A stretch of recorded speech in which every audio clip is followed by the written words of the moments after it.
Good afternoon, good morning, everyone, depending on where you are in the world and across the Caribbean. My name is Janive Remy, and I am the director right here at the Srinath Ramphal Center for International Trade Law, Policy, and Services.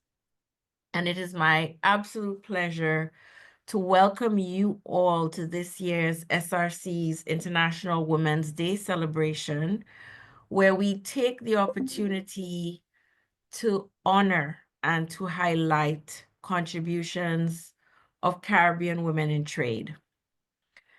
This year's International Women's Day theme, Accelerate Action, reminds us that gender equality cannot wait. At the current pace, full gender parity may not be achieved until 2158, which is simply unacceptable.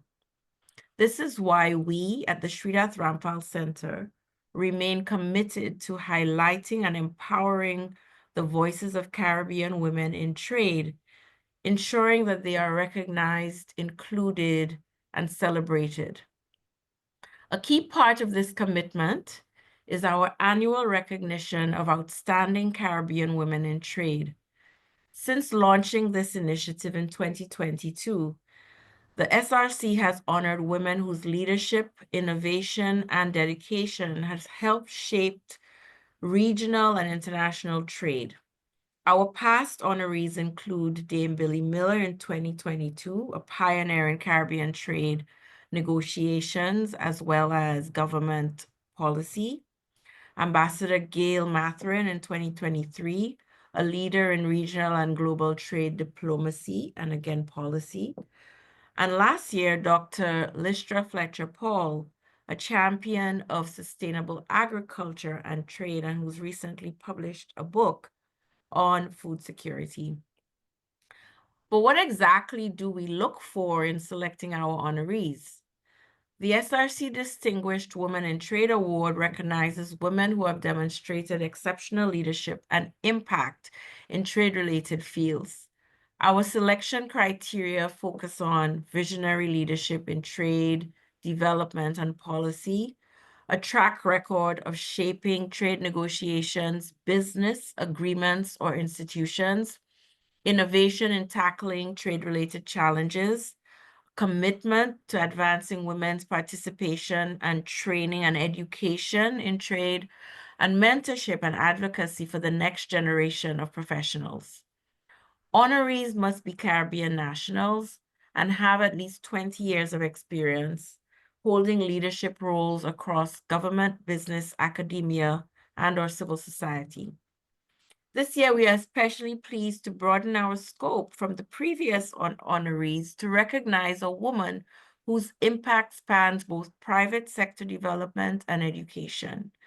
Ms. Diane Edwards, our 2025 awardee, has not only driven regional business and export expansion, but is now helping to shape the next generation of trade professionals. And I will shortly invite my colleague at the SRC, our junior trade researcher, Ms. Alicia Nichols, to introduce that aspect of our program.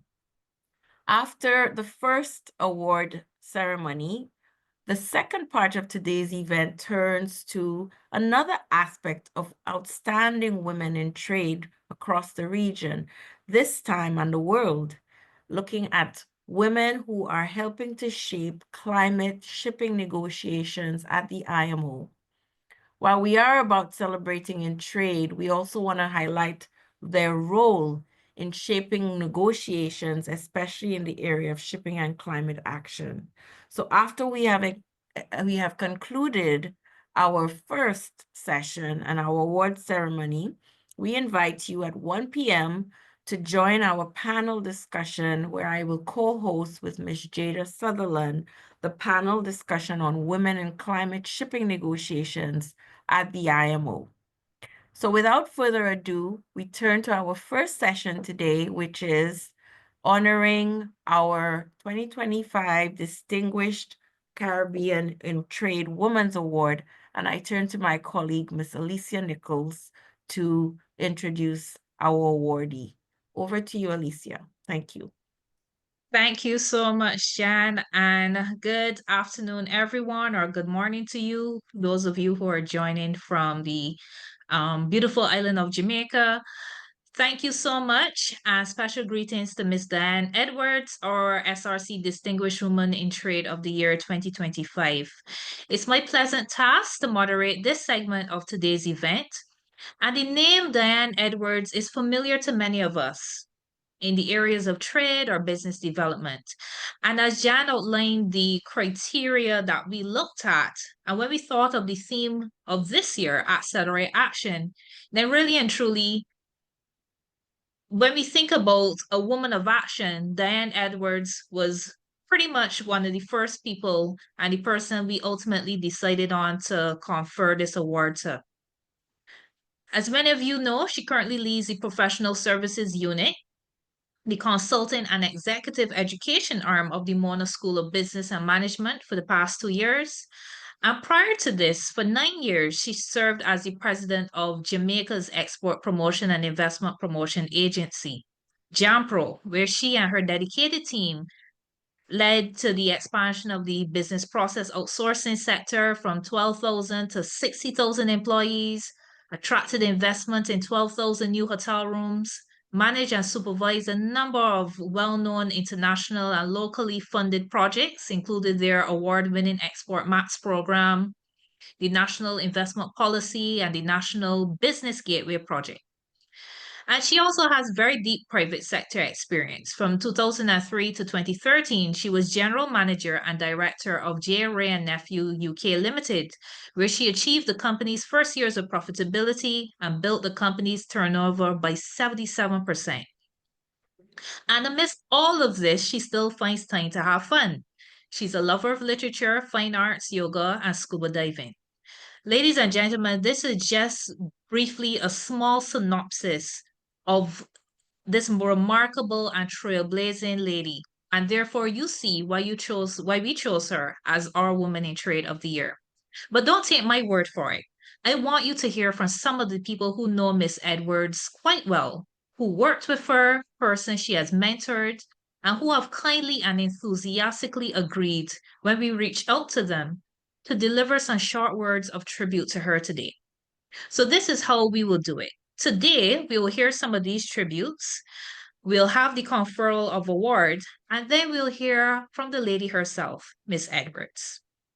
So first, sit back as we listen to a short video from Miss Shulette Cox, president of JAMPRO, where Miss Edwards had worked for 9 years as president. Just 1 second.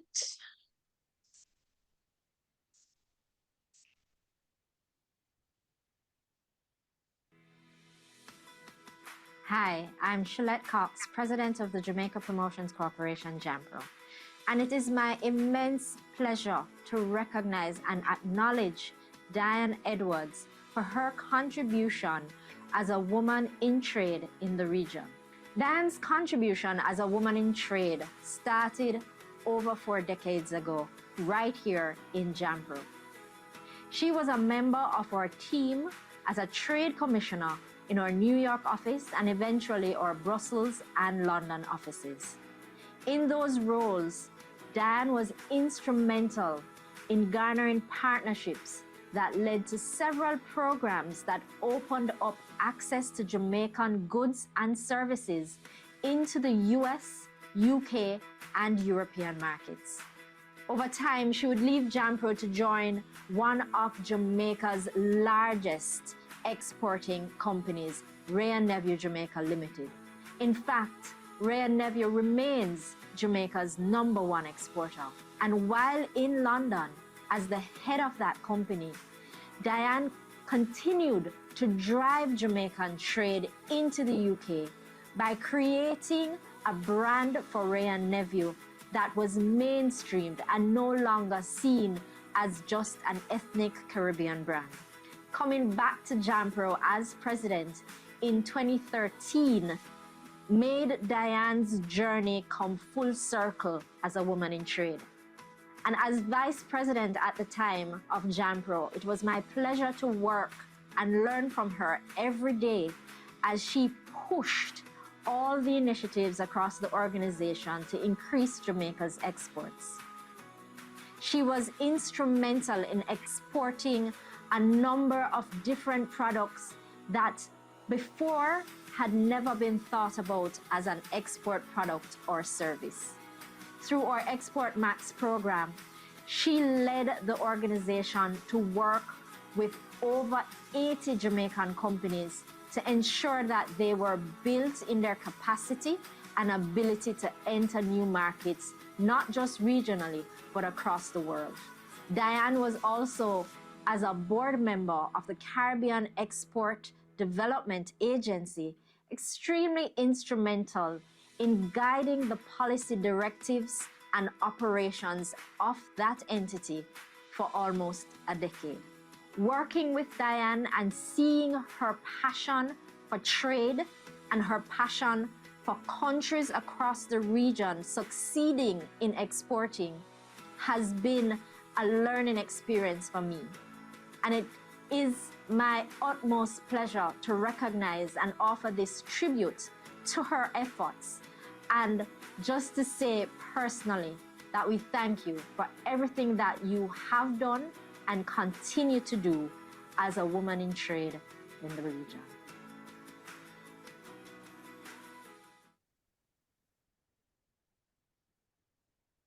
Okay, ladies and gentlemen, next we're going to go to our second tribute. This one will be delivered live by Miss Nyana Williams, CEO and Managing Director of Lifespan Company Limited. Over to you, Miss Williams.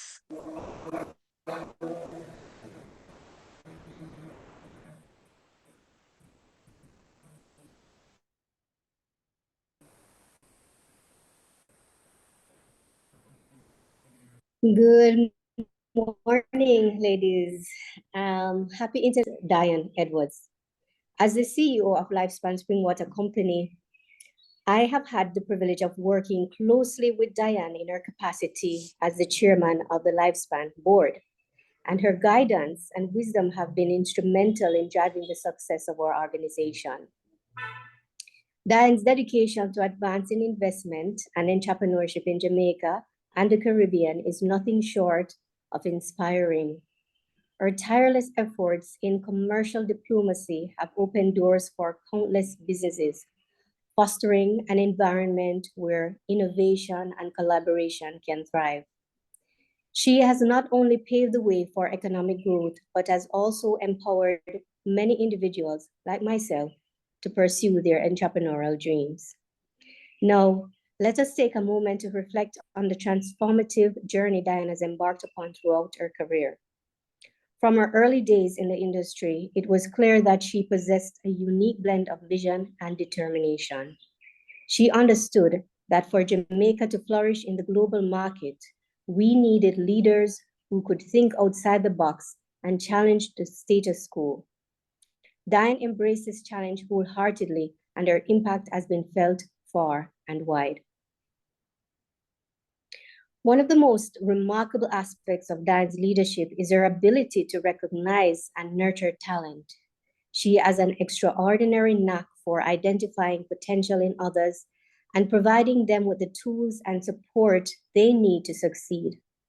Under her mentorship, numerous young professionals have blossomed into leaders in their own right, contributing to the rich tapestry of our business community. This legacy of empowerment is perhaps one of Diane's greatest gifts to us all. Diane's commitment to corporate social responsibility has also set a high standard for business in our region. She believes that true success is not measured solely by profit margins, but by the positive impact one can make on society.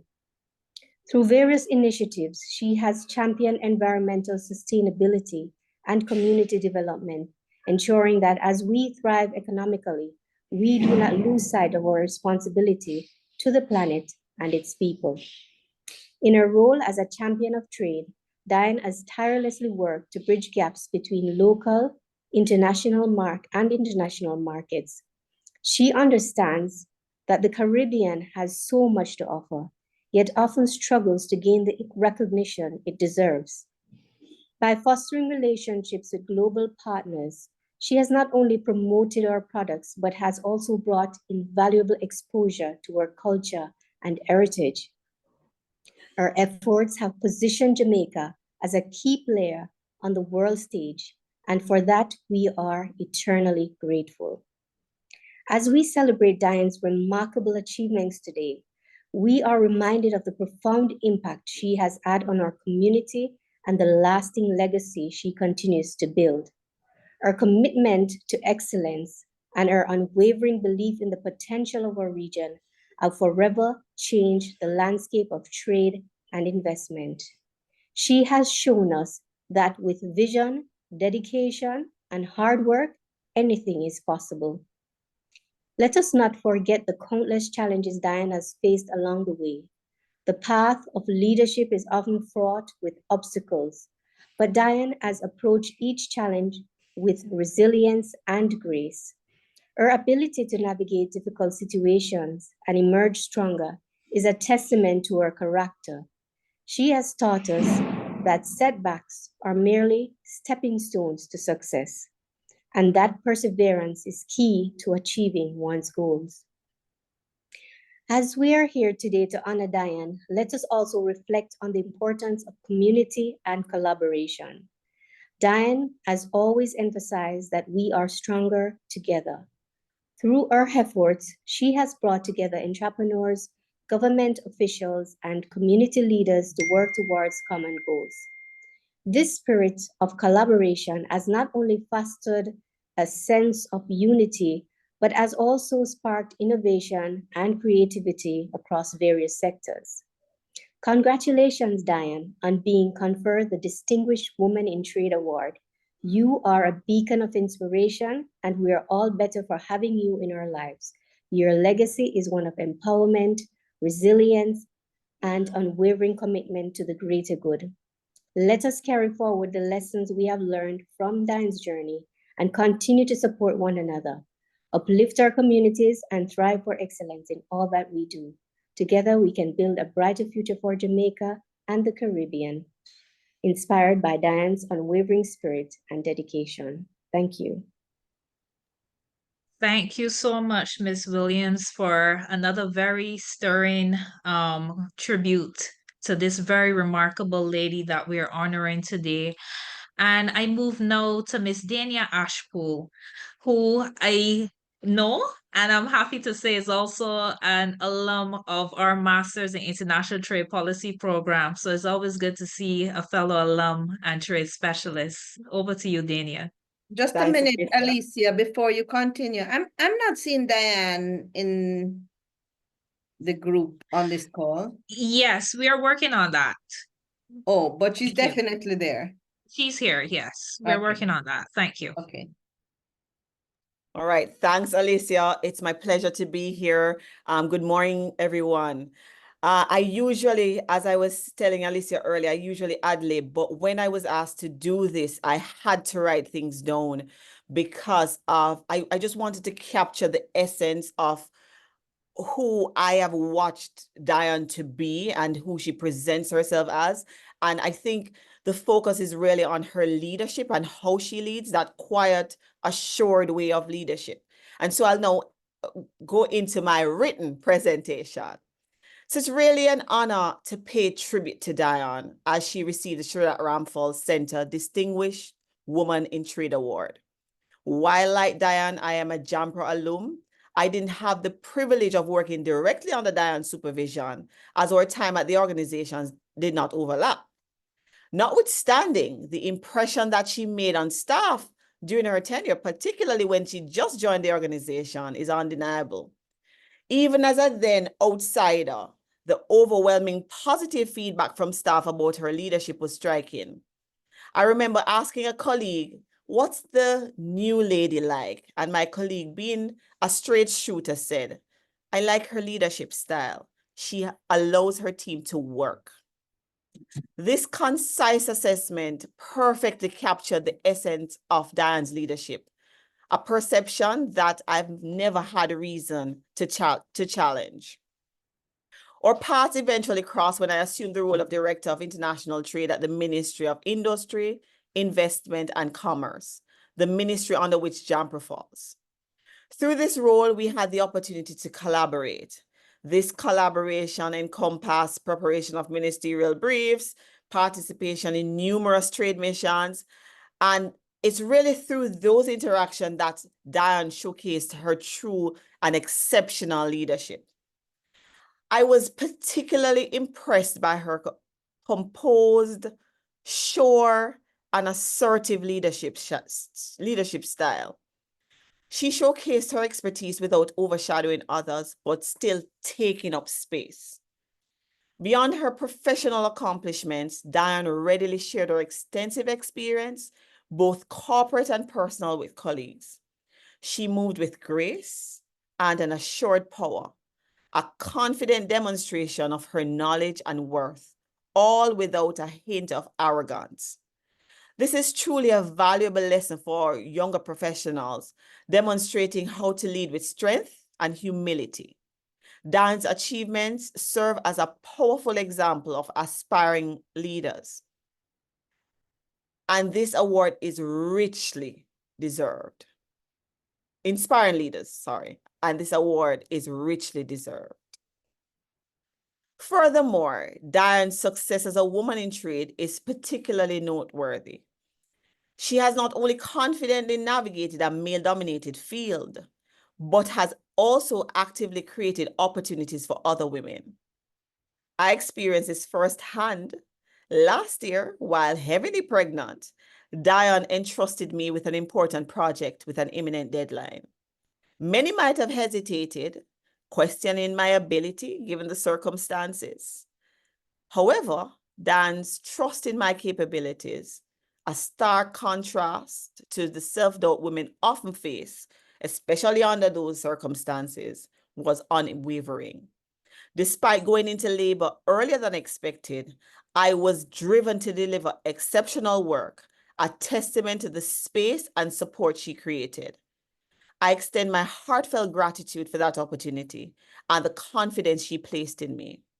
This is a powerful example we should always strive to replicate in the trade arena and just generally in the corporate arena, providing a safe space. I know the term is overused, but a true safe space for other women and promoting them in especially male-dominated fields. Diane's impact extends far beyond her individual achievements.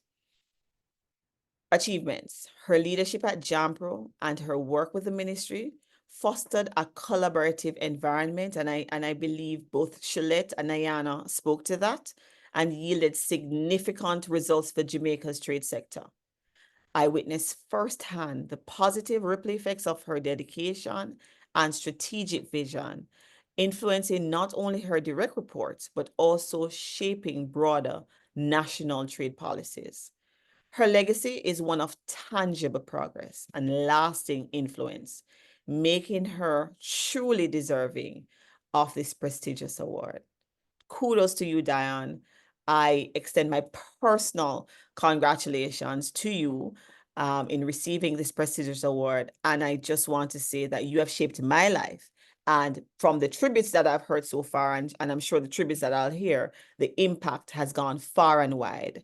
And so just a heartfelt thank you for that. Thank you so much, Dania. Wow. So in the 3 tributes we've heard so far, we've heard about professionalism, which we all know. We've heard about mentorship. We've heard about supporting other women, which was something that was key to us when we were looking at the criteria. And we'll move on now to another tribute, our second last tribute, Miss Michelle Chung, CEO of Honeybun Limited. Over to you, Miss Chung.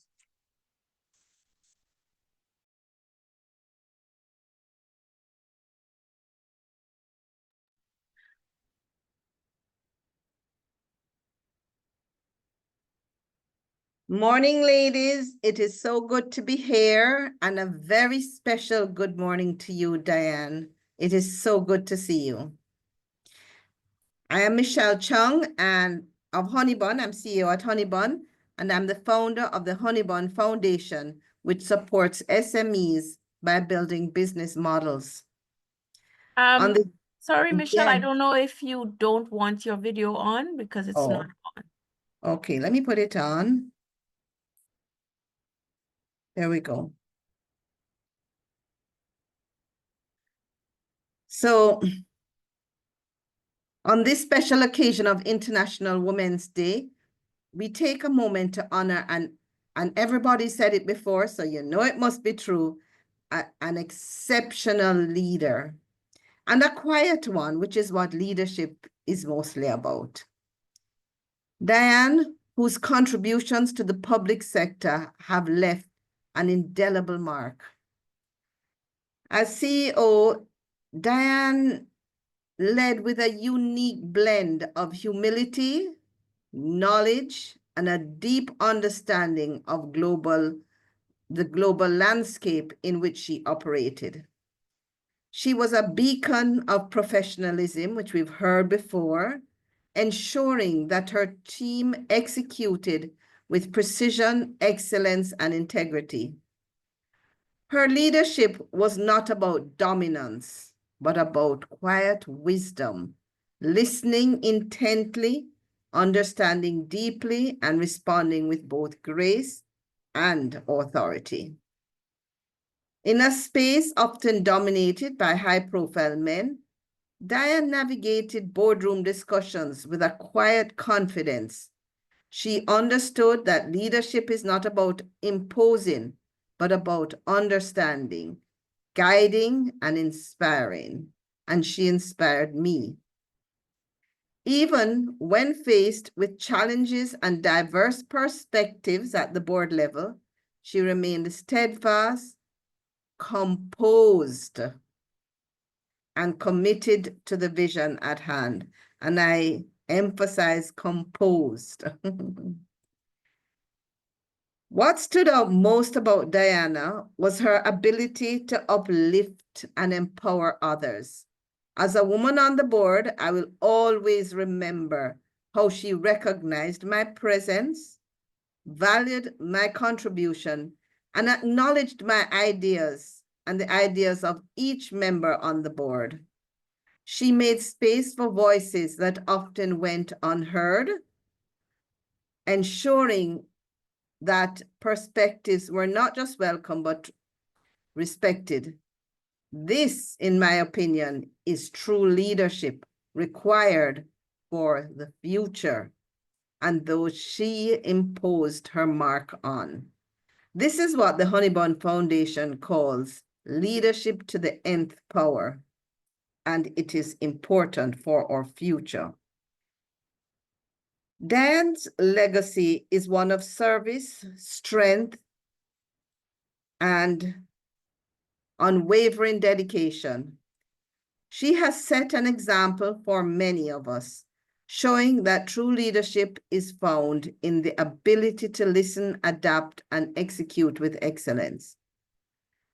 Today, Diane, we celebrate you, a leader, a visionary, and an inspiration to all. I am sure that you will bring these qualities wherever you go and contribute to your new place of engagement and their success. Thank you for what you have placed in me, Diane. Thank you so much, Miss Chung. That is so beautiful. Honestly, it's really, really beautiful to hear these tributes. And the last tribute that we have, ladies and gentlemen, and when I tell you, people were super enthusiastic when we reached out to them. Even if they couldn't be here in person, they ensured that they sent something written. And indeed, that's what Mr. Larry Watson, CEO of the Jamaica Chamber of Commerce, did. And if you just permit me a few minutes to read his tribute before we hand over to the conferral of the award. He says, "It is truly an honor to pay tribute to an exceptional leader, a visionary, and a dear colleague, Miss Diane Edwards, as she is conferred with the Distinguished Woman in Trade Award by the Shreda Franfal Center for International Trade Law, Policy, and Services. I've had the privilege of working closely with Diane in various capacities, both as a former president and now as CEO of the Jamaica Chamber of Commerce. And during her tenure as president of JAMPRO and now as director of the Mona School of Business and Management Professional Services Unit, through these experiences, I've come to deeply admire her unwavering commitment, strategic foresight, and relentless dedication to the advancement of trade, investment, and economic development in Jamaica and the Caribbean. Diane is the embodiment of excellence. She is not only highly knowledgeable and insightful, but also responsive, supportive, and effective in everything she does. Her leadership at JAMPRO was nothing short of transformative. She redefined the agency's approach, drove impactful initiatives, and ensured that Jamaican businesses were well positioned to compete on the global stage. Beyond her time at JAMPRO, Diane's influence on trade and investment spans decades. I had the pleasure of witnessing firsthand her remarkable work during her tenure as general manager at J. Ray and Nephew UK Limited. She quickly mastered the complexities of the industry, gained the trust and respect of colleagues, and most importantly, steered the company to profitability. Under her guidance, the company not only thrived, but also expanded its reach and impact, solidifying her reputation as an outstanding business leader. Diane is a gifted professional whose contributions have left an indelible mark on Jamaica's trade and investment landscape. Her ability to inspire, lead, and execute with excellence has paved the way for countless businesses and entrepreneurs, and her legacy will continue to influence the industry for years to come. Ladies and gentlemen, that was from Larry Watson, CEO of the Jamaica Chamber of Commerce. I'll hand over now to my director, Dr. Remy, another amazing lady, who will confer the award to our awardee for this year, Miss Diane Edwards. Over to you, Jan. Thank you, Alicia, for moderating that session, which was a tearjerker. I want to pay homage, first of all, to the wonderful people who responded to our call to make these remarks. And as Alicia said, it seems as if there was absolutely no hesitation in coming forward to write and to deliver these wonderful, wonderful remarks for an outstanding woman. I have not met you personally, Miss Edwards, but I have heard about you. And being a woman myself in trade who has understood very clearly the task that befalls us as women who are involved in the trade for the Caribbean region, I know how difficult it is to commandeer teams and make a lasting impact. But your legacy is clearly one that will remain ensconced because, as I said, I've heard about you. I only learned more about you once we had decided that you were the woman this year that we wanted to award. We did some more research, and listening to the tributes today showed that leadership doesn't have to be loud. It doesn't have to be bombastic.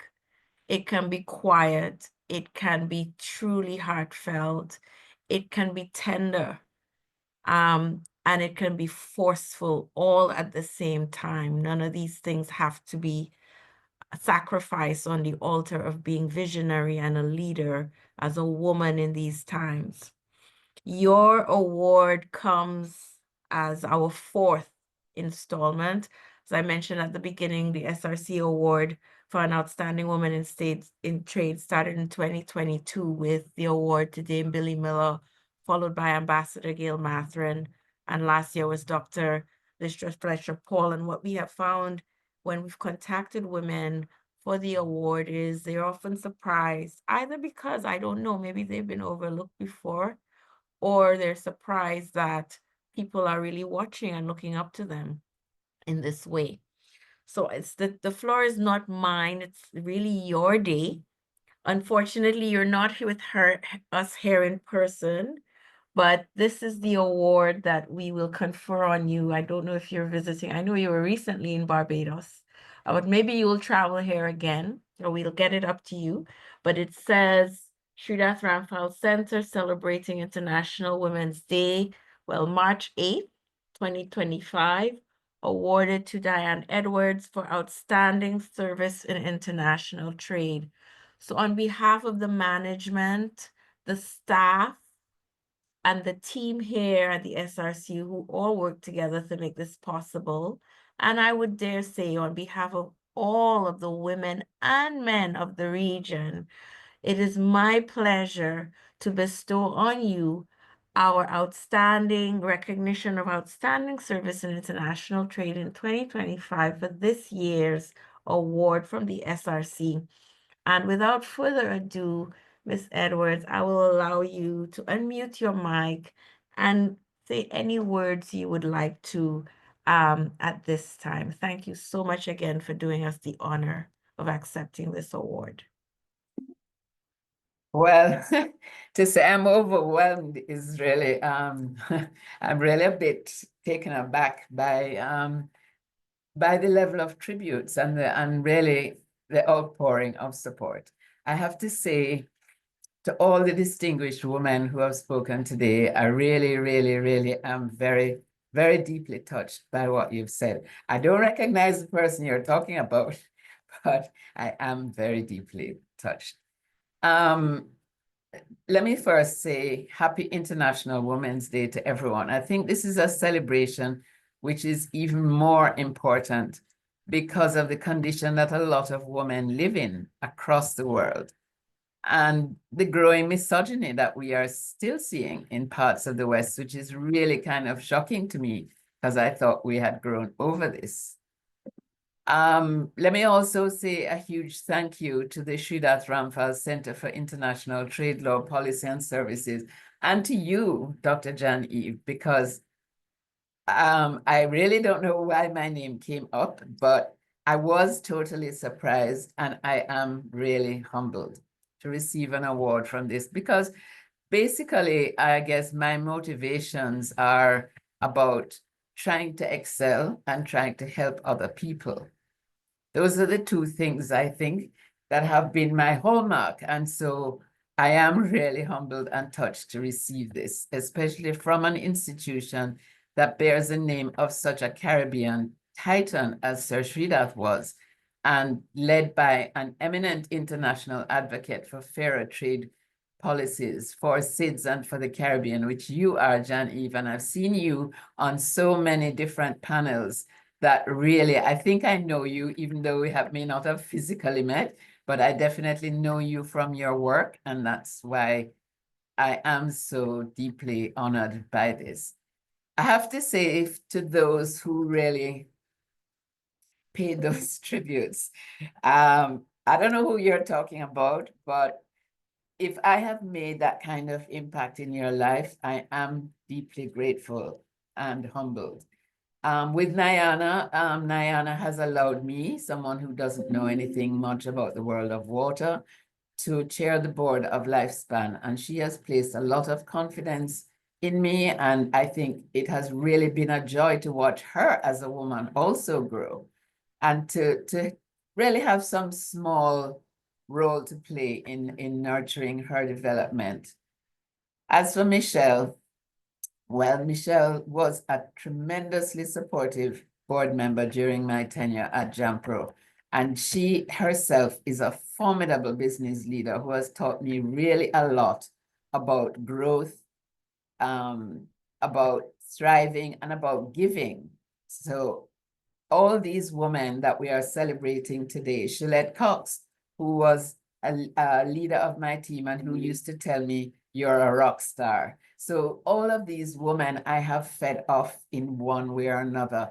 Our sustenance has been totally mutual. Dania, you know you're a star, and I have never ever doubted your commitment to excellence. When Dania told me she was pregnant, it was a little bit of a shock because we were in the middle of working on a project.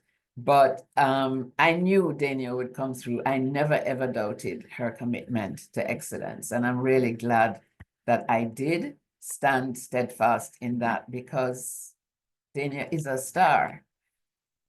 Larry Watson, my old politically incorrect boss. Yes, an amazing person to have worked with, and also to have learned from, and to have really, really collaborated with in a very deep way. As I've also collaborated in one of my old bosses, Patricia Francis, who is on the panel later on. And I have to pay a big tribute to Pat for all that she has taught me about international trade. So I'm not going to talk a lot today because I'm a bit overwhelmed, number one, but number two, you have a panel coming up. But I mean, a couple of things I did want to say is that my belief in leadership is really about servant leadership. It's really about helping people and empowering them to become the best they can be. I have had challenges being the only woman in the room of 1,000 men in the drinks industry, and certainly the only Black woman. So I think one has to learn to inhabit what a friend of mine who is a mentor and a trainer and a human development trainer calls your queen body. We really have to, as women, start to empower ourselves and empower the women around us, because inclusion is so important. It's so many women don't achieve their potential because they don't ask for it or they don't believe in themselves. And I think that belief in yourself has to be the bedrock. And so I've really tried to help women to work towards achieving their greatness. One of the things, and I think it's also about appreciating everyone, because I remember having a kind of stunned silence in my first staff meeting at JAMPRO saying, you know, the most important investment promoters in this room are the drivers who have half an hour between Norman Manley International Airport and the office or the Pegasus Hotel to make or break a sale. And that's how important everybody is to the effort. So teamwork and collaboration have been really critical to my success. If I'm where I am today, it's not just about me. It's about the people who have worked with me and who have helped me to achieve some small gains in the international market. I also wanted to say that customer service, I think, is absolutely critical. And understanding the person that you are working with, selling to, collaborating with, customer service and respect is really one of the bedrocks of the things that I practice. And that drive to succeed really is about just driving for excellence every day of life. I think that's also critical. We all have the time we have on this planet and we need to make it count. And then I wanted to say a couple of things about trade, because, you know, we have such potential in the Caribbean to achieve great things in trade, but we are held back by that lack of self-confidence, number one, but number two, the need to really research and be strategic about what we do. We really need to focus on high value added products and services where we have a niche cultural advantage, and where I keep on stressing cultural advantage, because all of the products that we have, or a lot of the businesses that we have, will be replicated by AI. What AI cannot do is replicate the human experience. And that human experience and that culture is what draws people to us. And I've seen it in the international market. I've seen it in the regional market. We need to really bottle that and drive that. I think we also need to celebrate and big up women entrepreneurs like Michelle of Chung of Honeybun, because we really need to help those women to achieve their dreams. You know, the Global Entrepreneurship Monitor says that 21% of new businesses in Latin America and the Caribbean are started by women, and 40% of the MSMEs in the Caribbean are owned by women. So that's what we really, really have to do. And just two other quick things. Building brands, I think, because of my experience, building brands in the international market has to be what the Caribbean does. If you look at some of the consumer brands we have that are so successful, it's because they've built strong brands like Sandals, Appleton Estate, Grace Kennedy, St. Mary's, Tortuga, to name a few. We have built strong brands, and people are not even aware that those brands come out to the Caribbean a lot of the time. So we have an opportunity, but we also have to develop scale. Scale and the supply side issues, those are the two critical things that we are not paying enough attention to in building on international or our position in international trade. So I really want the Caribbean people who are engaged in international trade to focus on the supply side issues and to help SMEs to learn collaboration, because that's the only way they can achieve critical mass. And on this pre-IWF day, I'm also calling for women to do two things. One is to really step forward into this queen body that we're talking about, to claim our greatness. Ask for the raise, ask for the promotion, ask for what you want, and follow your dream to start your own business or whatever it is you want to do. And to be a strong advocate and mentor for inclusion and diversity. We are in an age of a lot of backlash to female leadership, and I think where resentment and hatred are sadly becoming normalized and legitimized. We have to be steadfast in our values as female leaders and in our commitment to inclusive growth and development, which also means uplifting our men. So I just want to finish by saying thanks again to all of you for recognizing my efforts, and may we continue to celebrate women's success in international trade and to achieve greater heights from the Caribbean. Thank you all.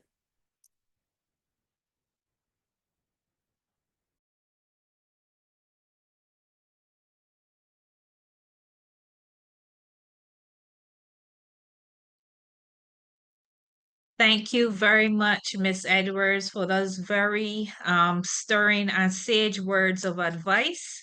And thank you again for accepting to be this year's distinguished SRC Distinguished Woman in Trades. So I'll just, before I hand over to Dr. Remy and Jada to moderate the next panel, which I hope you'll stick around for, because that's going to be a very interesting discussion.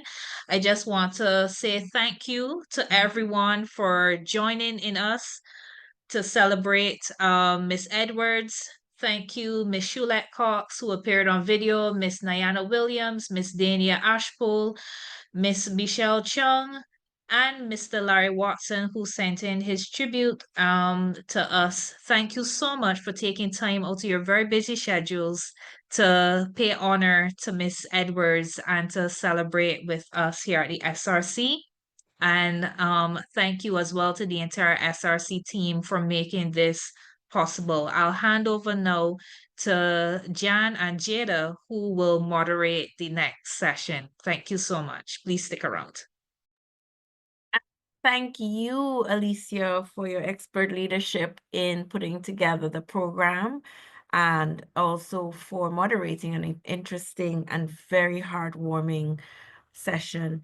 Miss Edwards, again, congratulations. Look, Miss Francis is now here, who you mentioned, for the next panel.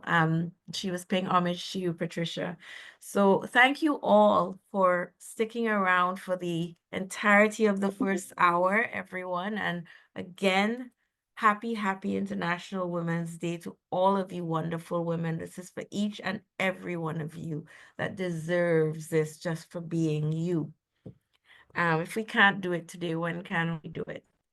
So I'm really pleased, right on time. We're 5 minutes early, but I think we have all our panelists here to turn to the second part of today's SRC event, which this session I'm hosting jointly with Jada Sutherland, the president of WEMAC Belize chapter, and I will allow her to introduce herself shortly, as well as the Caribbean Shipping Lanes, which is a project that is supported by the SRC, as well as UN foundations, the Belize Port Authority, UCL, and other collaborators. For instance, the CMU Caribbean Maritime University and others. So welcome to this part of today's event. Earlier, we celebrated the achievements of a Caribbean woman in trade, and now I'm really pleased to slightly shift our focus to another important arena where women are leading and making an impact: the International Maritime Organization negotiations on climate action in shipping.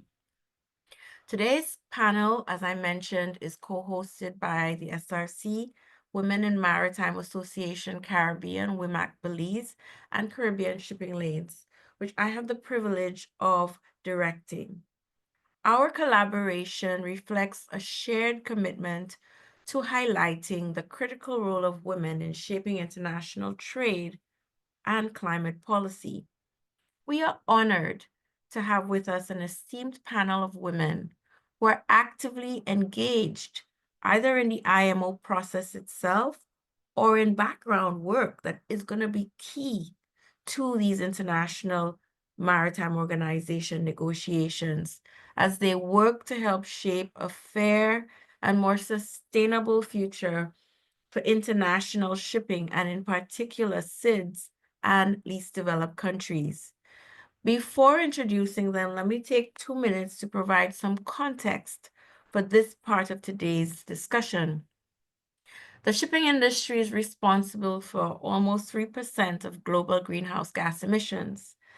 As part of international climate efforts, the International Maritime Organization, or the IMO, has committed to significantly reducing emissions from global shipping. Over the past 2 years, intense negotiations have taken place to determine how this will be achieved, and importantly, how these measures will impact different countries and regions. One of the key proposals under discussion is a market-based measure, a form of a carbon levy that could place a price on shipping emissions. The revenue from such a measure could be used in different ways. And this is where the debate gets interesting. Some countries argue that the fund should support the transition of greener shipping technologies, while others, including SIDS and LDCs, place more emphasis on ensuring that the system must be fair and equitable, ensuring that costs of the decarbonization effort do not disproportionately leave behind and burden developing countries, in particular SIDS and LDCs. This is where the women like those on our panel today are stepping up, negotiating, analyzing, advising on how SIDS, developing countries, and the private sector should position themselves to ensure a just transition. Before I introduce that panel, I'm briefly going to invite my co-host, Ms. Jada Sutherland, President of the Belize WIMAC and Delegation Coordinator at the Caribbean Shipping Lanes team, to share a few words of welcome on why WIMAC has partnered with us for this discussion and why it is important to elevate women's voices in this space. Over to you, Ms. Sutherland. Hi, thank you very much, Jenny. Can you guys hear me well? We can. Okay, great. Apologies if I do have any background noise. I'm currently at another training, but I had to step out. But it's just a pleasure to be here today as we co-host for this very important discussion. Congratulations to Miss Diane, firstly. I do think that's a well-deserved award, and so I do commend her on that. Thank you to all the panelists who are able to join this discussion as well. We really appreciate you being able to take time out of your day and join us.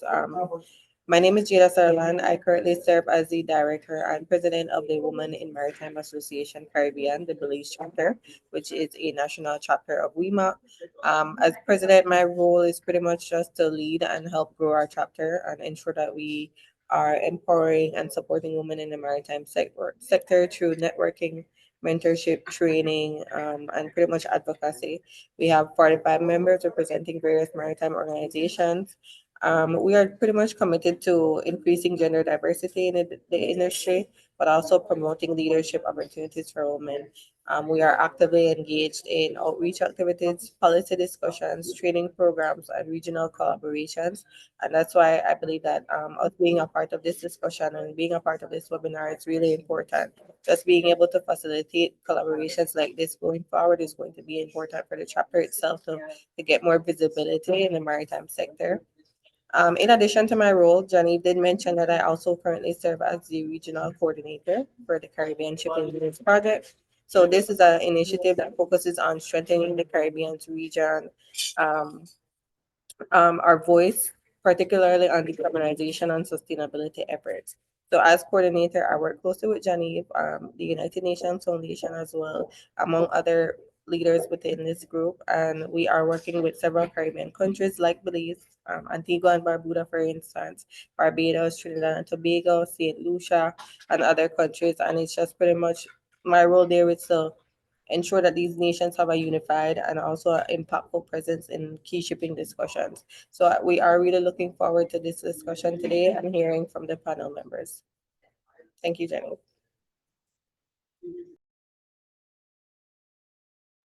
Thank you so much, Jada, and we recognize that your commitment, because I know you're in training, but thank you for these words and for saying a little bit about the Caribbean Shipping Lanes project as well.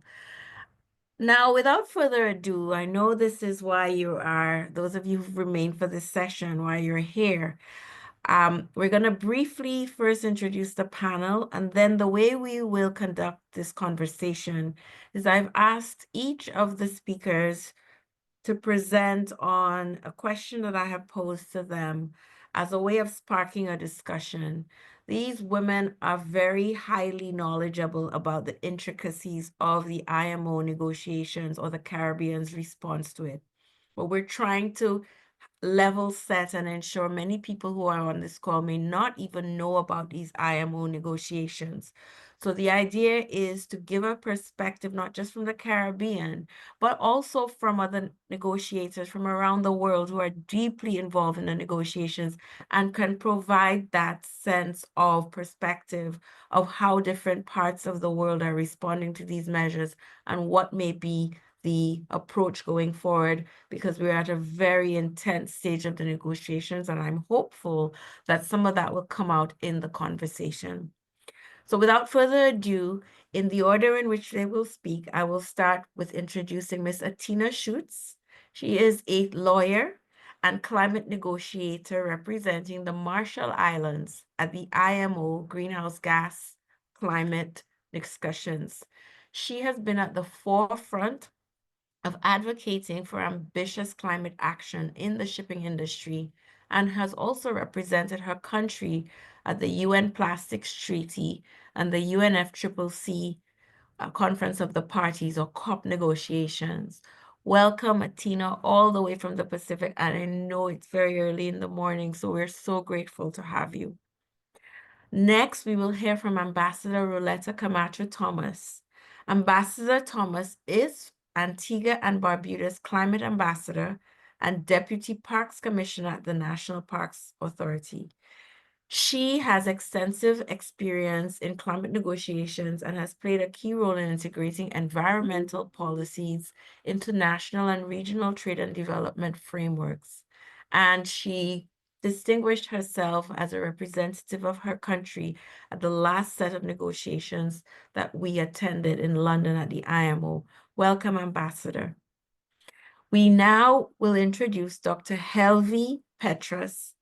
Dr. Petrus is an economist specializing in transport economics, finance, and logistics.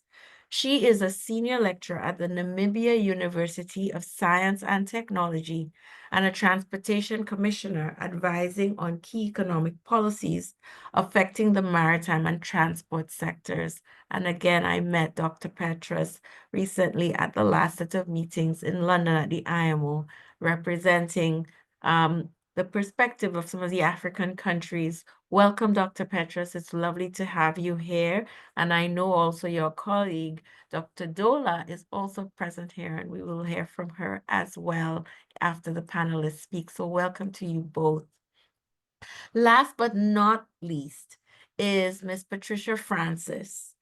Patricia has extensive background in trade and investment promotion, having served as the former executive director of the International Trade Center and past president of JAMPRO. She currently chairs Jamaica's Trade Facilitation Task Force and has been involved in high-level discussions on trade and economic reform. Welcome, Patricia. It's wonderful to also have you here. Now let's turn to our discussion. Again, I've asked the speakers to speak for no more than 7 to 8 minutes with the questions I'm going to pose. We'll allow them to respond to each other, and then we really want to open up the floor to any discussion that the audience may want to lead on.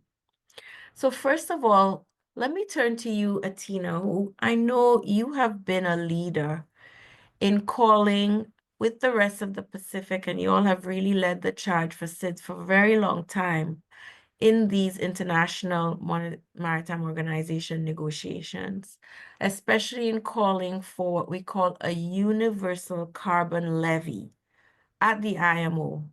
And your region has been deeply engaged from the start. Can you tell us, as a negotiator, all from then all up to now, well, what are these negotiations really about? And what has your experience personally as a woman negotiator been in terms of seeing the agenda of SIDS being pursued in these negotiations? So over to you, Atina. Thank you very much, Genevieve, and to Jada, and to the organizers, firstly for having me. I hope I'm coming off clearly. Yeah, very beautifully and clearly. Thanks. I would like to acknowledge the presence of Ambassador Thomas, who is also on this panel, and for all the fellow panelists who are joining me, and I cannot wait to hear your inputs into these discussions. So as Genevieve mentioned, the Pacific has, for a considerable part of the time, at least from the very beginning, we've really been shouldering the weight. So I want to first go back in time to explain how we first got into that situation. So this really came about back in 2015, when our then Marshall Islands Foreign Minister, Tony DeBroom, rocked up to the IMO. And this is just before this was just before the Paris Agreement. So this was before COP21 in Paris. And that was actually the first time that the call for the IMO to align with a 1.5 trajectory was made.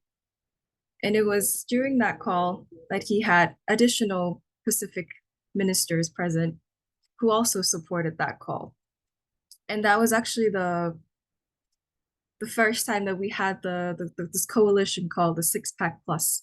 It was just those 6 Pacific Island countries who were there from that start of our journey, first making the call for 1.5. And this was before the 1.5 degree target was agreed at COP21 that year. So ever since then, those Pacific countries, through the support of the Micronesian Center for Sustainable Transport, which is a center that I work for, it's a center that has been providing a lot of technical policy and legal advice to those delegations. It's been a journey since then to make sure, to sort of shape those discussions at the IMO to make an entire sector, an entire industry, do its fair share to help reduce global emissions. So in 2019, that was the that was actually the year that we first proposed the levy. So together with Sullivan Islands, that was the first call. That first initial call was made, and it was set at $100 per ton at the time. Of course, over time we've gained numbers after subsequent subsequent international intersessional working groups and MEPCs, or these are the Marine Environmental Protection Committee of the IMO. We've grown in numbers, and our six-pack coalition now spans more than just those original 6 Pacific countries, but we've now got most countries in the region. We've also expanded our partnership with other regions in the Caribbean. We work very closely with Jada, Janive, and Darlin, who used to be at Belize Ports Authority at the time.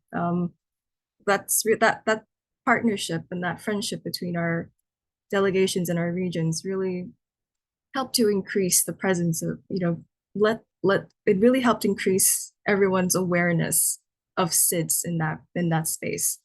And that space, unfortunately, has for a long time there hasn't been much SIDS participation or making their voices heard in those. So that's been a huge boost for our collective efforts to help bring about a just and equitable transition of the shipping sector. We've also expanded to include other, we have other colleagues and partners in other regions where we've grown to include some friends in Africa. Of course, we do our best to work with other regions who, share some, I guess, share the same goals in a way. We'll get more into that. I'll get more into that. So what I guess the key thing that I wanted to bring about in this time I have is just what the main reason why we do what we do. And as you had mentioned, Jenny, in the previous session, shipping emissions constitutes up to 3% of global emissions, and that's about the same size as maybe Germany in terms of emissions. It's also a sector that has largely gone untaxed, and it's a sector that has continued to pollute without taking into consideration any of the negative externalities. And those negative externalities are being paid for by vulnerable countries like ours. Small island developing states, least developed countries. So one of the key things, of course, we recognize that shipping has to transition, but it's the way that transition is going to happen. For us, that's a really big concern. Is it going to be a transition that's just a purely fuel-based, or is it going to be a transition that ensures that all developing countries, and even those vulnerable countries, are also able to move? We also recognize that shipping has also contributed in terms of climate impacts, and these impacts are also being felt very deeply by our regions. So one of the key things, and you also you also mentioned it, Jenny, one of the key things that we need is a clear price signal to the market that it's time to move, it's time to switch. And that market also requires investment into those alternative fuels. And for us, one of the things that can help do that is a very simple, straightforward price on emissions. And for us, that's best embodied through a levy. As a byproduct of having such a levy, you also generate significant amount of revenues that could help, one, incentivize the uptake of those alternative fuels, address any disproportionately negative impacts that countries will experience, that the countries will no doubt experience when you implement any of the measures. And also, one of the key things that the Pacific and the Caribbean together have been pushing for at the IMO is ensuring that you also take into account the climate and adaptation needs of the countries, because, as we mentioned again, shipping is a sector that has polluted so much, not just presently, but considerably in the past as well. And so that needs to be taken into account, and that needs to be redressed.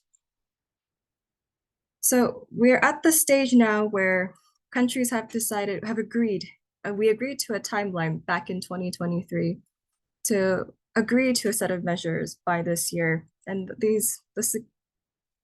to agree to a set of measures by April of this year. And we're going to try and adopt those measures in October. Yes, October of this year. So it's a huge crunch. We're in big crunch time at the moment. We have put together, and we're really grateful to the membership of Caribbean colleagues. We have this coalition, we call it the 50 plus. This is a group of at least 50 countries who are supporters of the levy. In the whole space, you have the levy camp, what we call the group of 50 plus, and you also have the other side, and this side is, some countries who prefer something similar to a credit trading scheme. We have a situation where these are the two main proposals on the table. However, the chair, or actually rather, we have a country who's trying to push forward some type of compromise. And of course, one of the big issues with that compromise document is that it doesn't really take in, for us as CIS, we find it does not take into account much of the key asks that we've put forward. And so at least for the next few weeks as SIDS, I can imagine us, doing everything we can to try and address that document, this document that is likely going to be put forward to the next intersessional, which is happening in roughly 3 or 4 weeks time. And a lot of it is trying to make sure that we maintain our partnership going into that negotiations, but also trying our best to help bring about key outcomes that ensure that SIDS do not get left behind. And I know I'm running out of time. However, I'm more than happy to take up any questions from the audience. Thank you again for having me.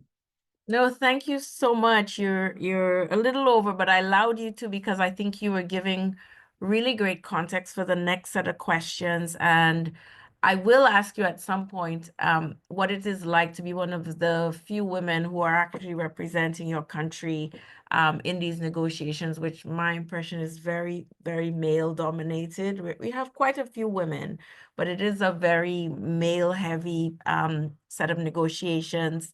And that's a curious dynamic, whether you think anything, about your negotiating style, differs or anything like, but I'll let you think about it. And I would want to mention Maria, Aline, all of these other people who are women who are really very much at the leadership also of the work that the Pacific is doing, supported obviously by a great team, including team of men, but that the women in the Pacific are very much at the forefront of many of the negotiations and the policy behind the negotiating position. So thank you for that wonderful exposition. So I think where you ended is where I'll take it up with Ambassador Camacho Thomas, which is where we are in the current negotiations, which has become very intense with CAMP supporting a carbon levy, or as Atina mentioned, a price on the carbon emissions, and not quite a lot of daylight between those who support and don't support a levy, and the chair putting forward a bridging proposal by Singapore that tries to bring some of the divergent views together. So Ambassador, you attended the last round of IMO negotiations that took place just 3 weeks ago.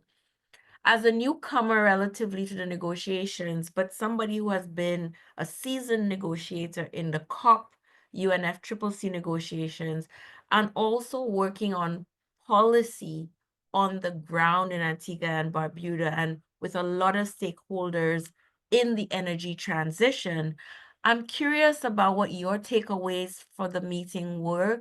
How should the Caribbean, we know the Pacific has kind of been here for a long time in the space. The Caribbean is relatively newer in the space.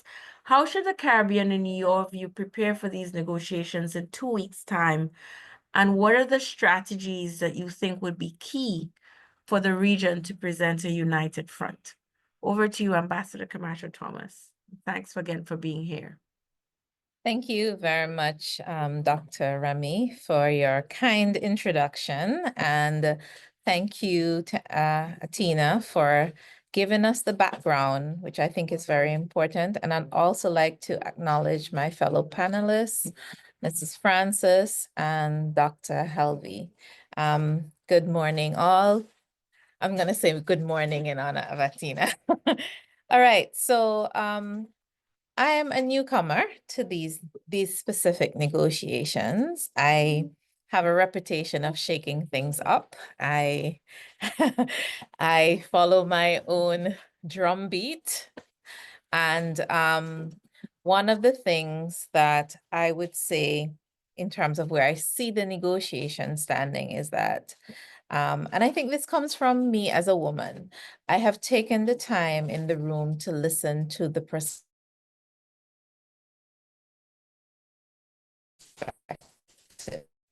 And we are at almost 10 years in.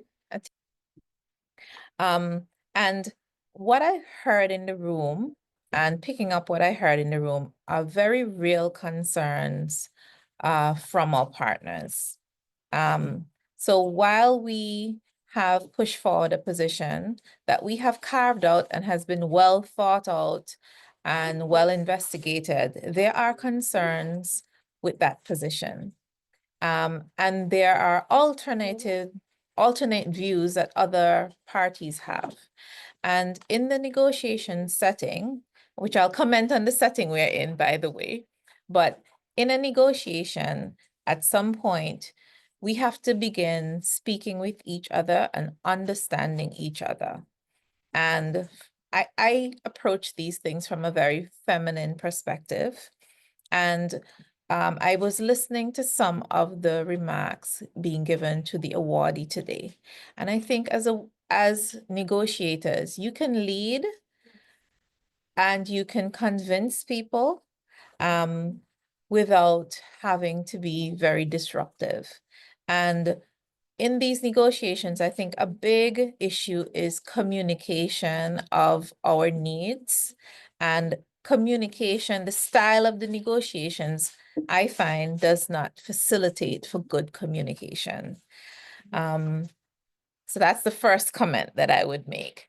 I do have a concern. I am a biologist by training. You'd see the lovely picture in my background. My house is right there. So I live right by the sea, and I'm very, very concerned about the impacts of climate change. And I do live in the premier yachting center of the Caribbean. So I do have a concern about our maritime industry. And what I would say is that there is a need to take action. However, that action has to ensure that the impacts on our communities are also recognized. And for me, coming into this space for the first time, I was appalled at the fact that the impacts on our communities are not being recognized. And especially with respect to the food security risk, women and children are going to be majority adversely affected way beyond other people in society. And I just don't see any recognition of that at all in the negotiations. Well, in the discussions, because I don't really think that we're negotiating. I also was reflecting on the discussions, and not only the discussions, but what has happened since the discussion and a general global trend of turning inwards that I'm seeing. So we have our big neighbor to the north for us in the Caribbean turning inward. And some people may reflect on that and say, well, it's just a radical element and it's a one-off. I don't think it's a one-off. I think that we have become less empathetic as people, generally, whatever is happening in our society. And that has led, and I think will continue to lead to election of officials who will take positions that are less empathetic to our positions as SIDS and LDCs. So having set all of that context, I want to go into where I think we are and where I think we need to go to have our needs recognized. I'm stepping back to the way we're negotiating. Making statements across the room to each other without looking in faces, having conversations is not going to solve this problem that we are having. We have very limited time for negotiations left, and we have to be strategic in whether we want a decision at this session, at the next session, if we want an agreement now, or if we're going to be committing to a delay. And if we're not going to be committing to a delay, which from my science perspective, I'm telling you that we do not have time. I had 98% of my corals in my nursery bleach in 2023. My scientists are now assessing the bleaching now.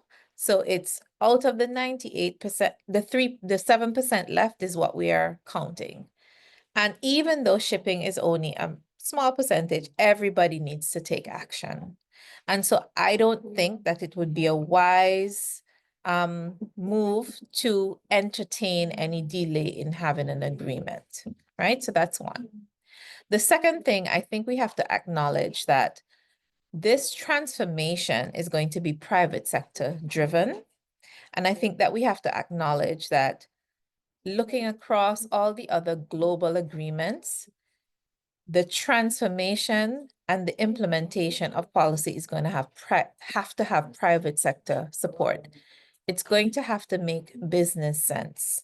And so in our communication of our positions and our needs, let me not call them position, let me call them needs. In our communication of our needs, we have to communicate in a language where the private sector understands that if women and children are not able to survive, your business will not survive, right? We have to communicate, we have to make the linkages. The discussions can be very esoteric and very technical. And I find that one, we have not communicated to our public what's happening in these discussions. Certainly in Antigua and Barbuda, I know that our population is not aware. There is some awareness of climate impacts, but there's no awareness of the responses that are required globally and the impacts of those response measures. There's also, I think, hiding of information. You're stopping me, Dr. Remy? I'm over time? No, you actually have 1 minute left for Okay. this round, but it's very engaging. So I'm on my last point of how we should engage. So engagement needs to be a little more targeted. I'm a scientist and I've learned that communication is key, and I have to speak the language of those who I want to convince. And I think that is what we're not doing right now. We're speaking to ourselves in the negotiations or the discussions, and we're not speaking the language of those who we need to convince. Well, I'm seeing Patricia Francis nodding her head because you said a lot of things there that I'm sure she'll pick up on. You also, and I have to put in a plug here for the Caribbean shipping lanes and the work that our stakeholder consultant and our experts have been doing to try to bring the technical, but also the public awareness. In fact, we have conducted 4 in-country workshops to bring this issue, although late in the day, bring this issue to the stakeholders in different countries. We've done St. Lucia, St. Vincent, now Jamaica and Antigua, and I credit you being at these negotiations with the one organized in Antigua, and we're going to Trinidad, Grenada, St. Kitts, Dominica, Belize, all of these places to have these conversations. So we're trying very hard, but you're absolutely right that the impacts on the ground, and you mentioned women and children and food security, and I'm hoping Dr. Petrus will talk about that because this is something that African countries brought front and center to the negotiations in the last, not the last, but the previous one before the last. they brought to the center what are the impacts of these measures on food security, which is a great segue. You guys are doing the job for me. A great segue to you, Dr. Petrus, about the impacts that we anticipate of these measures on countries in Africa, in the Caribbean, in the Pacific that we're anticipating. Tina talked about the levy and the funds used for that in order to fund the impacts on food security. We also heard from Ambassador Camacho about the need to take some of these impacts into better account. So our question to you is how you have been involved much more in the research analysis on the impact economically of the measures that are being discussed and proposed. From your perspective as an African researcher, what is at stake for African countries in these discussions that may be unique? And how can the African continent as a whole, we're doing this in the region, the Pacific is way ahead in terms of their coordination. They've been doing this for years. And the Latins are also negotiating often as a group. How do you think Africa can best position itself to influence the outcome of these negotiations at the IMO? Over to you. Thank you, Dr. Jan. And I acknowledge the presence of Ambassador and also all the panelists. I'll stand on the protocol that has already been established, and I would like to wish every woman a happy International Women's Day in advance. Right. As you already said, I've been involved in research, and this basically this research emanated from the need to have a decision made that are data driven. And it was upon that where UCL, in the guidance of Dr. Dollar, then took it up for leading effectively African participation project, where we needed to unpack the comprehensive impact assessment that has been done by UNCTAD, just to really see what impact would this have on different measures such as your GDP, import and export, as well as consumer price. We also had a privilege to pick some case study within African state where we can really make analysis on that. So now this results that we found has really made an input in the discussion where we have witnessed in the previous negotiation, where African leaders have really read a participation in supporting of the levy. Now, as Antina also has touched base on, the whole aim of the universal levy is basically to ensure that those international shipping or industry that are largely untaxed must pay for the pollution. So basically it's an action of a pay user principle, where you're saying those that are using, or rather those that are polluting must pay for their action. And that could lead to a revenue generation, which could be used to for just transition move. Now, that was not left without an opposition. There were opposition from opponent who did not support that measure and rather opted for a credit measure which advocate for emission to be paid above a certain threshold. But when you look at that, that means that that issue is not equitable. Why? Because it will leave developing country worse off. This is to say, the first mover will then be the one to get subsidy from such revenue. And then those slower movers will have to buy up credit. And then those that those that have financial capacity to make a first move will then benefit from such, and leave those that do not have capital capacity to be worse off. Now,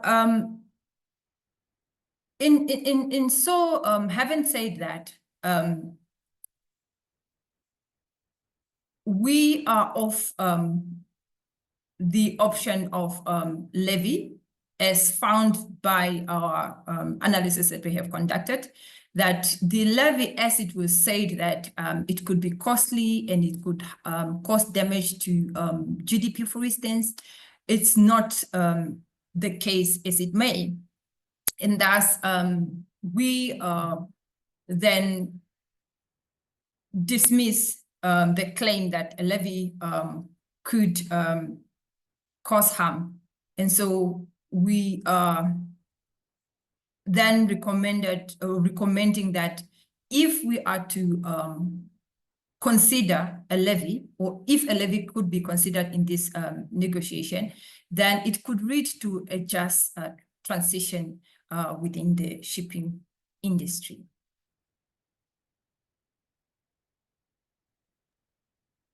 Thank you. Thank you so much. Are you done with your first presentation? I didn't want to jump in. Oh, okay. Yeah, no. Maybe the thing something that I could add to that is just that obviously when it comes to transportation costs, it's something that, like you said, have an impact on food security, for instance.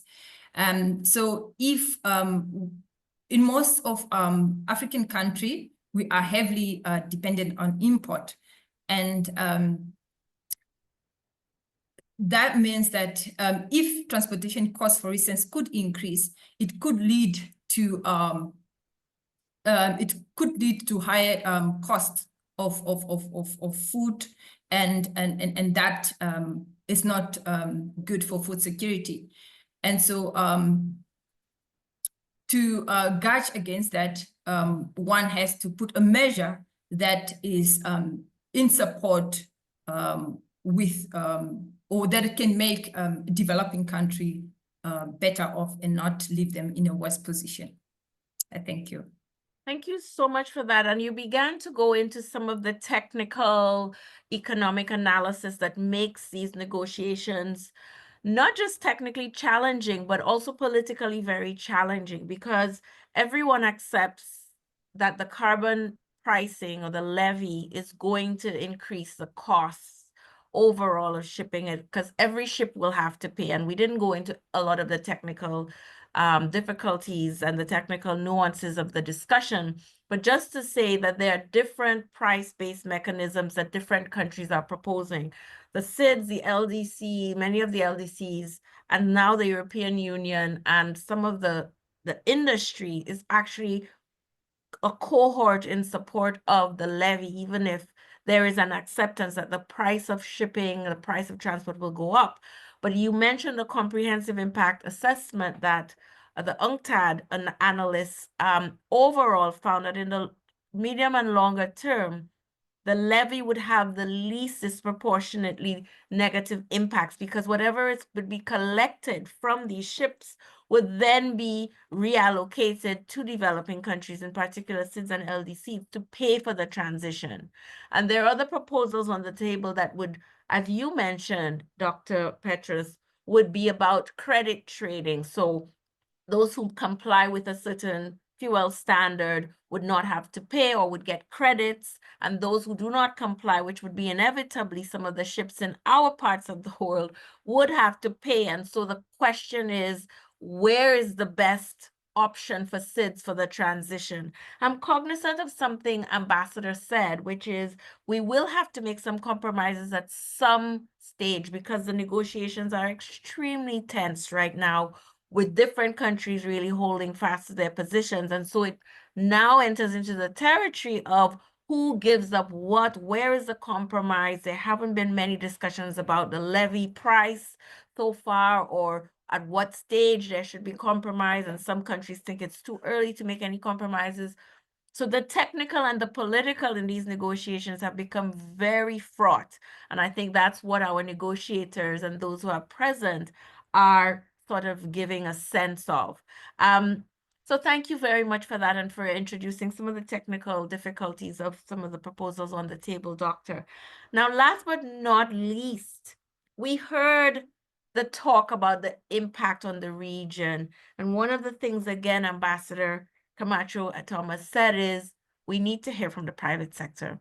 And that's why in composing the panel, we wanted to make sure we were representative of different sets, negotiators, people who work on the ground, research analysts, but really the private sector. And Patricia Francis is no stranger to working closely with the private sector. And I know she has certain views on this transition and what the impacts for the Caribbean will be. So we're really curious to hear your commentary and your views on this, Patricia. And the specific question that we have for you is, you were part of the stakeholder consultations that I mentioned before that Caribbean Shipping Lanes hosted, but also others with the Atlantic Council in the context of these negotiations. From your perspective, what are some of the key concerns from the private sector about this decarbonization and transition for the region? And how should the Caribbean integrate some of these private sector concerns into the negotiating positions we take, or we will take, or we have taken at the IMO? Over to you, Miss Francis. I needed to unmute. Thank you very much, Genevieve. Very happy to be here this morning. I think it's still no, it's afternoon now. And thanks very much for being on the panel. My regards to everyone else on the panel, but I'd like first to say congratulations to Diane. I think she's still on receiving the International Women's Day Award. I mean, this is so well deserved after your long history of public service in the area of trade and investment. So congratulations. And I'm sorry I wasn't on earlier to listen to some of the accolades that I'm sure you received, but you know, very much supporting this award today. So on to our subject, I mean, this is something which the private sector is just waking up to. And I think the issue of communication is one which is really critical and important, because I don't even think that communication is taken properly in our governments, because I can see, based on what I've been able to observe, that our planning authorities are not taking into account the impact that this levy might have on our economies, and our governments are not making the links between ministries. So for us, the main issues in the private sector are going to be about cost, our ability to be competitive, the infrastructure readiness, and the regulatory alignment, which is going to be critical and important for us if we are going to be able to go forward here and remain competitive. So let me take them one by one, and hopefully I can get through all of these issues within the time frame.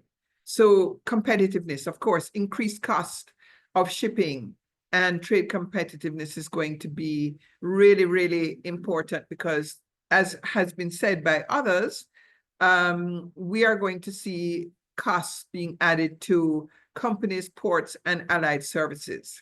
And these costs are going to be carried out and passed on to importers, exporters. It's going to affect food prices, manufacturing inputs, exports, and overall trade competitiveness. So our small islands, which are highly import dependent, will disproportionately be affected because we're already paying freight rates which are higher than the global average. And this is going to increase even more the costs that are going to be associated with trade. Now, women are going to be disproportionately affected also because industries such as tourism will have an impact. And so the people at the bottom of that pyramid, our craft vendors, our informal traders, and those in vulnerable areas of work where price sensitivity is critical for their survival, will be impacted most. And this is going to not only, this is going to be disproportionate, but of course, there's going to be the overall knock-on effect of inflation. Now, in terms of infrastructure readiness, access to low carbon or alternative fuels, what are we talking about? We're talking about LNG, we're talking about biofuels, we're talking about green ammonia and green hydrogen. Those all require us to transition to new regional fueling infrastructure that we currently don't have. Luckily in Jamaica, we now have one LNG bunkering facility, but this is not going to be enough to meet the market needs as ships begin to transition. The private sector is certainly beginning to assess the feasibility, the investment needs, supply chain impacts of switching to cleaner fuels or carbon offset solutions. So this will call for retrofitting costs for ships and port infrastructure. And of course, as you all know, most vessels operating in the region are not compliant with the new emission standards. And so these retrofittings to our fleet and fleets that are supporting us and operating in the region are going to have to find resources to do this retrofitting. The Caribbean ports, if we talk about shore power, which they call coal ironing, this is something which is universal across the Caribbean. How are we going to make that happen? And of course, we see in the private sector the need for public-private partnerships in order to make this fuel change happen. Now I come to the regulatory uncertainty and compliance risks. Caribbean governments need to align the policies across government with a one government approach to meet the energy transition challenges. In Jamaica, for instance, the current policy framework will not allow the private sector to provide low emission or zero emission energy solutions to ports because an investor must own 100% of the entity that provides the energy solution and cannot sell to third parties. So ports are not in the energy business, and therefore we cannot expect them to be the ones who are going to invest in the infrastructure necessary to bring about this fuel which has zero emission or low energy. So we have 2 terminals in Kingston, and it would be ludicrous to think that both terminals were going to invest 100% of their energy needs in a company and run it themselves. But I would believe that they would be interested in investing in some kind of operation which provided shore power to ships that are docked or that are waiting to be docked, if the policy framework allowed this to happen. So governments therefore need to align the policies to accommodate the new reality, as they're also the ones who have signed the new IMO agreement, which comes into effect in 2027, just 2 years from now. I believe business is ready to align with national policies and global rules to avoid penalties, trade barriers, or reputational damage, but only when government brings coherence to its policy framework. As this stands now, the IMO evolving emission regulations will create uncertainty for investors and operators in the shipping and logistics sector, especially if governments do not act. I said before that the region is a tourism-dependent industry. And so the strict emission rules are going to call for the ability of ships to be able, again, to be able to plug in. But this is no different than the ships that are just involved in trade. So shore power is going to become a critical thing right across our region. And we need to find a way that we are going to see how this plays out, because it's going to affect ticket prices, it's going to affect routes, it's going to affect port, and have all of these impacts. And I think let's not forget how, let's look at this in a kind of holistic manner. Ambassador spoke about the bleaching of coral. Now, the replacement of mangroves, the replacement of our coral reefs, all of these actions are necessary for the adaptation for climate impact. So I think we need to look at all of these things and take them all into account when we're looking at this issue, because we have to find solutions to the problems as we negotiate for a just transition. So looking at our Caribbean priorities going forward, we think that you ought to be advocating for a fair and just transition, which takes into account the fact that we are all sea-locked, small island developing states, and we are unfairly burdened by this process. When this whole thing was being thought about, nobody was thinking about the fact that we have small islands and that there are, short spaces in between. Everybody was thinking about the distances that most ships generally are traversing, not the issue related to these short hops. So this is important that we bring this into the conversation, that there is a nuance, that we are different. Investing in the green ports and shipping infrastructure. How are we going to do that? How are we going to make sure that this happens? And we have to have the right framework in order for that to happen. That's the same story about shore power. That's the same story about private investment in fleet modernization and carbon efficient technologies. Looking at the whole development of regional shipping strategies, we have to look at the shipping solutions, such as inter-Caribbean short sea shipping, to reduce the reliance on high-emission global shipping routes. We also have to look at the innovation in sustainable maritime transport, including electric or hybrid vehicles for inter-island trade. All of these things we need to be thinking about now.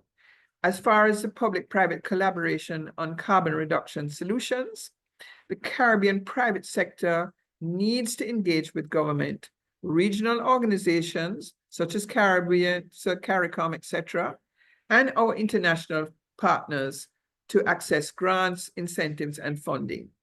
And I don't think we can wait on the outcome of these negotiations to begin this conversation. This conversation needs to start now.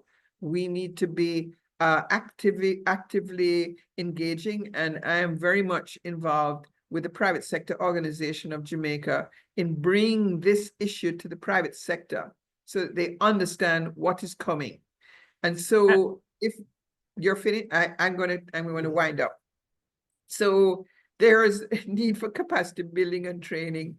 But most, I say, regulatory framework and compliance framework. This is most critical, and the private sector and government must get together to find a solution which is going to work for us. So I'll stop there. I'm just so sorry that this wasn't going to go on another hour, because each of these interventions is so rich and worthy of its own session. But let me just recall the new things you brought to the table, which is this apparent sort of siloed approach towards what's happening on the negotiating front and the regulatory legislative frameworks. I mean, the example you gave of the types of investments and 100% local ownership, and how is that going to incentivize the kind of collaborations we need with international partners, is one of the things that are the nuances and the granularity we need to start thinking about. I think a lot of the times when we bring this project to the stakeholders, there's alarm. People are like, how come we didn't know this was happening? And that's the initial reaction. And then people withdraw again, even at the level of the highest policymakers. It's sort of like everyone wants to learn about it. And when they hear about the gargantuan effects it's having, people really don't know what next steps to make. So I think having leadership like all of you on this panel to really not just highlight the problems, but actually work with your sectors to manage the problems and come up with the solutions is the only way forward. So we got some excellent feedback from your and the other private sector positioning that we heard, but we only have 5 minutes left. I do want to give my panelists an opportunity to respond to each other. I may do that in the closing because I don't want to stop without opening up the floor to anyone who's listening that has a perspective that we have not yet touched or wants to react to anything that our amazing panelists said. And if we don't have that, then I'm gonna turn back. But any comments, please make them. So Diane, you're the awardee. So how much has the CARICOM and CPSO taken these threats on board? I know that I can speak for the CARICOM in terms of just the Secretariat. We have advised the Secretariat of these negotiations, as I'm sure have other member states. In the recent, maybe 3 months, there was a technical working group meeting of maritime officials that was convened in December for an update on what's happening in the negotiations, and I suspect one will come soon. And there was a discussion, I believe, at the last heads about the negotiations and a request to monitor them. The CPSO, I know, is very heavily involved in discussions around intra-regional, some of the ferry discussions and the intra-regional shipping discussions.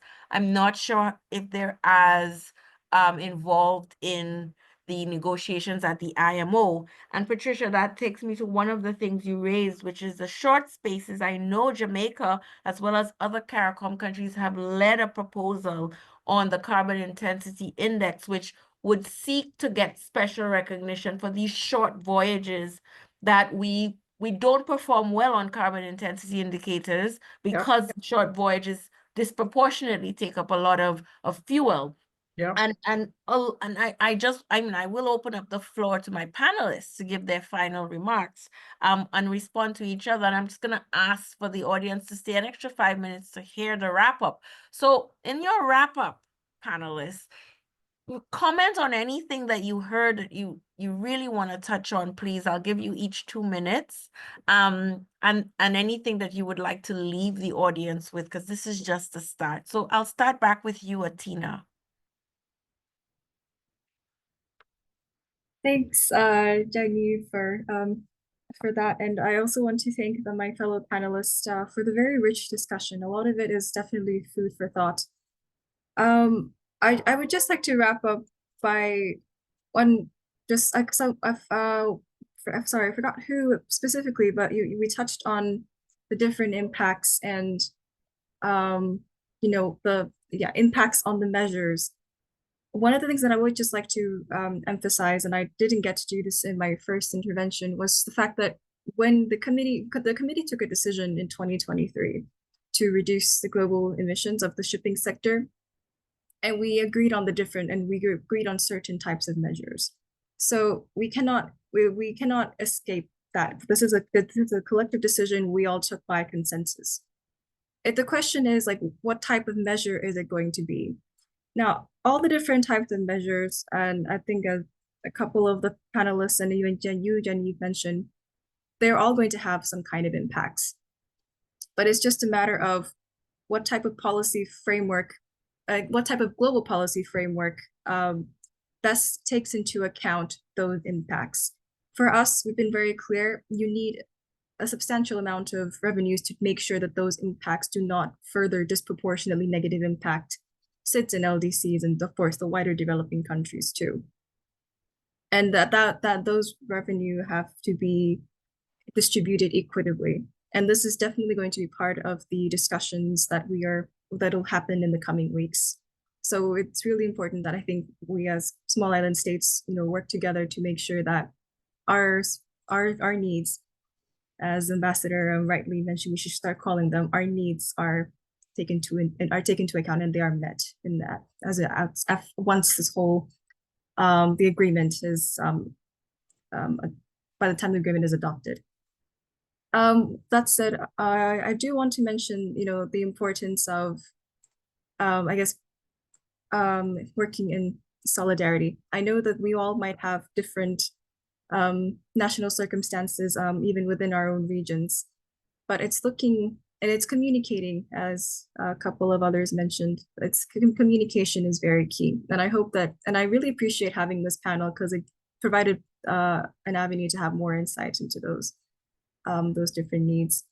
So thank you again, and I'm happy to take any questions offline. Jenny, with any of the panelists or Please share any contact information you're comfortable with in the chat. But I know it's early for you, and we really appreciate you showing up with such a great smiley, bright face early in the morning. Thank you so much, Atina, and to all our over in the Pacific. Ambassador Camacho Thomas, any parting words for you? Yes, I just think, thank you very much, everyone. This is quite a rich discussion. I mean, I wish I could ask questions to my fellow panelists. But there's one thing that I think is a common thread here. And unfortunately, this is our fault. We as the Caribbean have not coordinated our policy internally. We have not coordinated our negotiating positions across CARICOM level or internally. And I think Patricia pointed it out, even in terms of the private sector trying to understand what it's supposed to do and how it's supposed to respond, there are not clear signals from governments. And this is one of the things, coming from the science perspective, I understand very clearly, and this is not just private sector Caribbean. The global private sector is who we will have to count on. Governments are unreliable. There's a shift in the globe. Private sector is going to take leadership, and the market signals to private sector and communicating to private sector, the certainty that the private sector is going to have to lead, and we have to make sure that government policy facilitates and allows that leadership, and that the private sector can see the benefits in undertaking environmental acts and services. Because at the end of the day, governments are responsible for taking these environmental actions, but now governments are overburdened. The risk and the impacts of climate change will make governments less and less able to undertake some of these actions that need to be undertaken. And so if our economies are to survive, the private sector will need to show leadership. And for the private sector to show leadership, then governments need to coordinate policies and need to align policies with the actions that we expect private sector to take. Thank you so much for that. Again, really great interventions.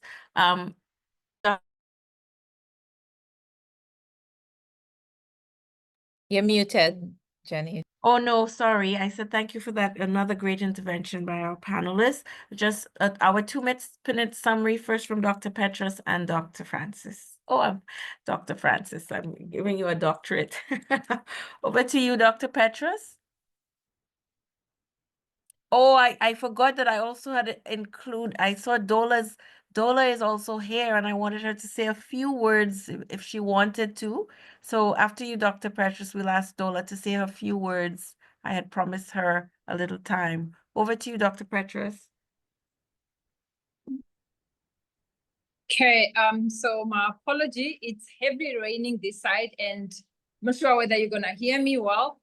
And it's even caused a power shortage where I am currently.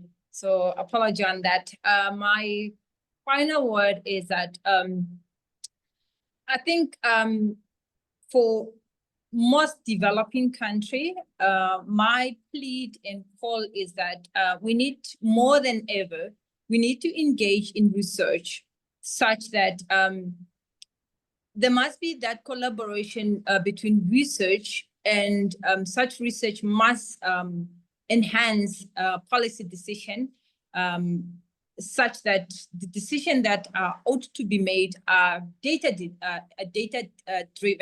decision. And so I'm really calling upon fellow researchers to engage in research more than ever and let ensure that our leaders are making decisions that are based on data-driven solution. I think. Excellent point. And as a research institution, always keen to reiterate that. First, very quickly, because I'm so sorry, Dr. Alute, please, any comments you wanted to make? Hi everyone. I've just enjoyed being in the background, just absorbing everything. It's lovely to see a wide variety of talents in the room, and they are all female. Fantastic. What can I say after what Dr. Helvey just said?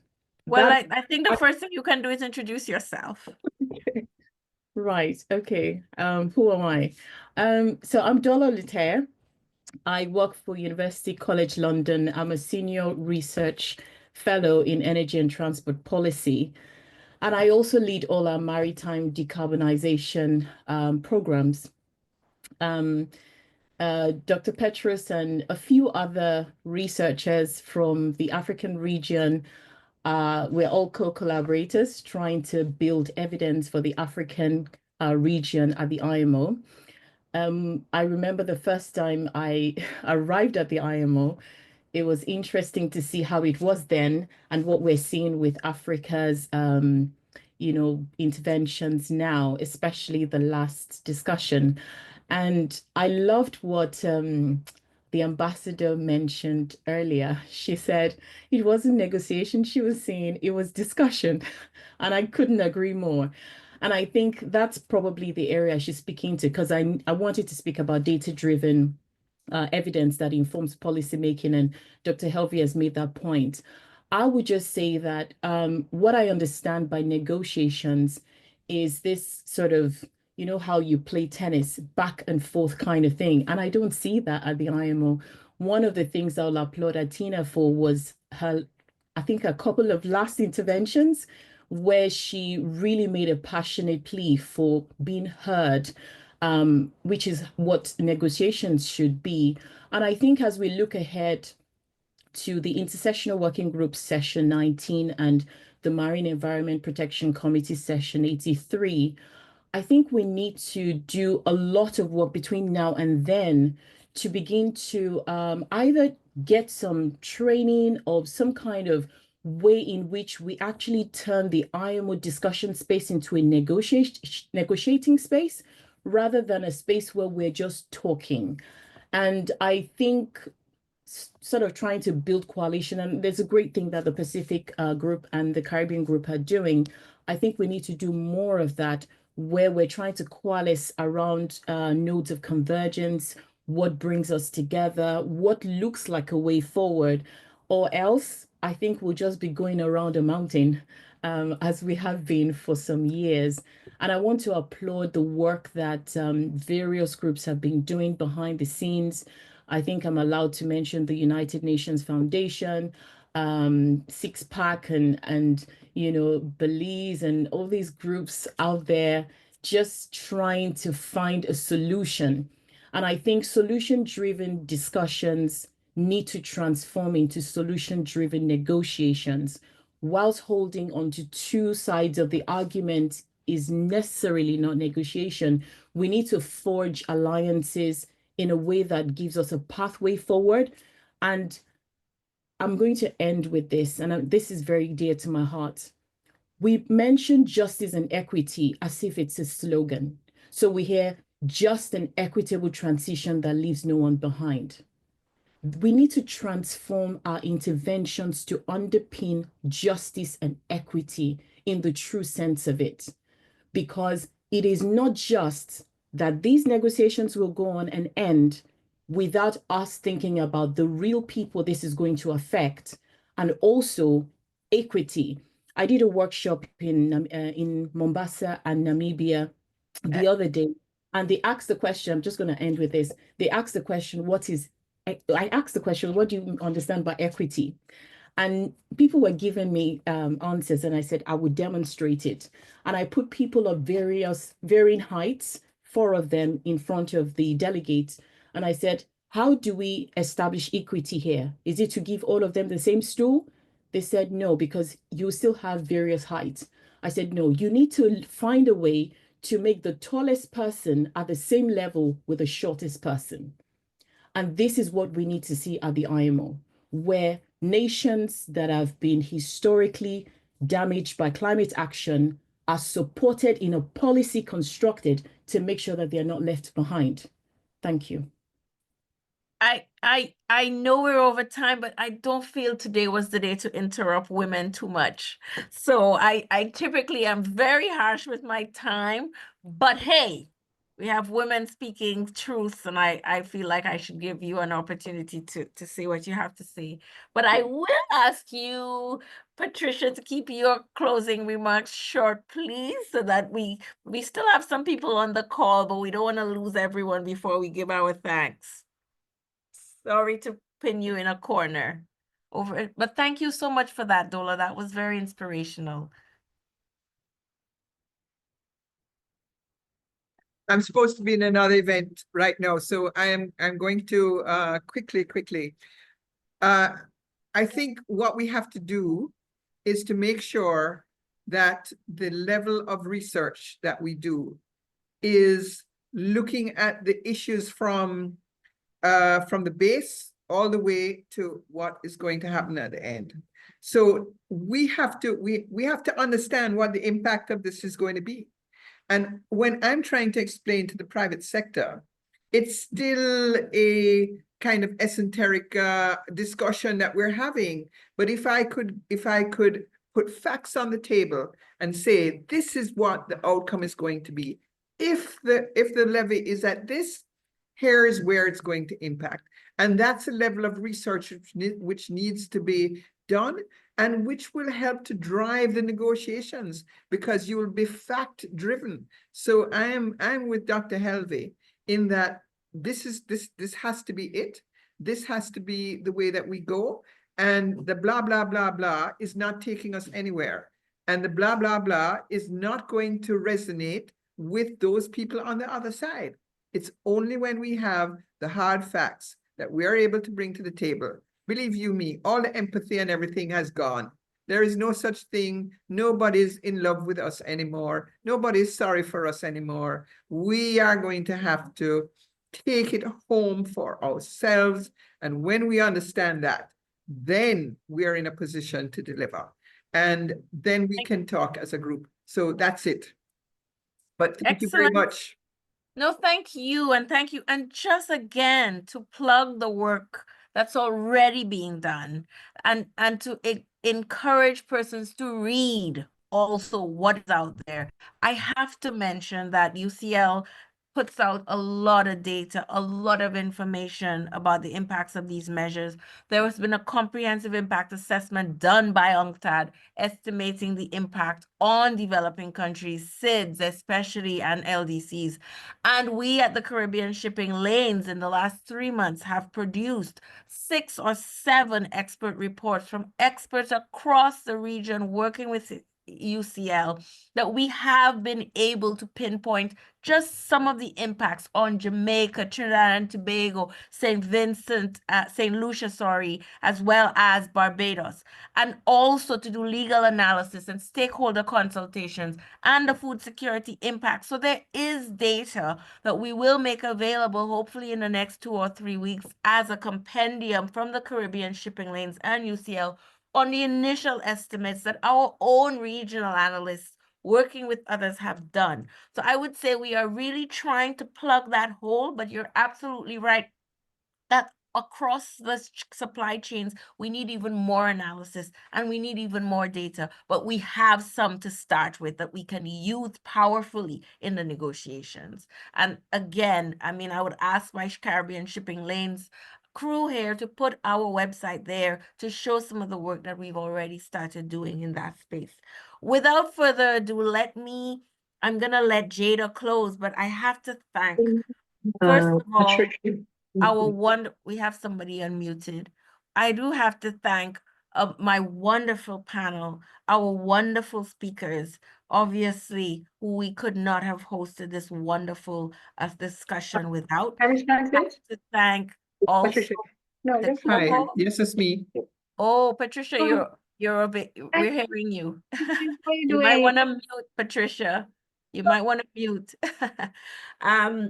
That's okay. Let me thank also my fellow co-hosts who will close, Jada from WeMac Belize, our wonderful IT specialist, Sam Eugene, Alicia for the first segment, and to Neil and the rest of the team, Adila at the SRC who made this all possible. And of course, our first panel and our honoree and awardee for making this long but very, very rich discussion worth it. So without further ado, let me hand over to Jada to close, and thank you all audience for sticking with us over the course and being a wonderful audience.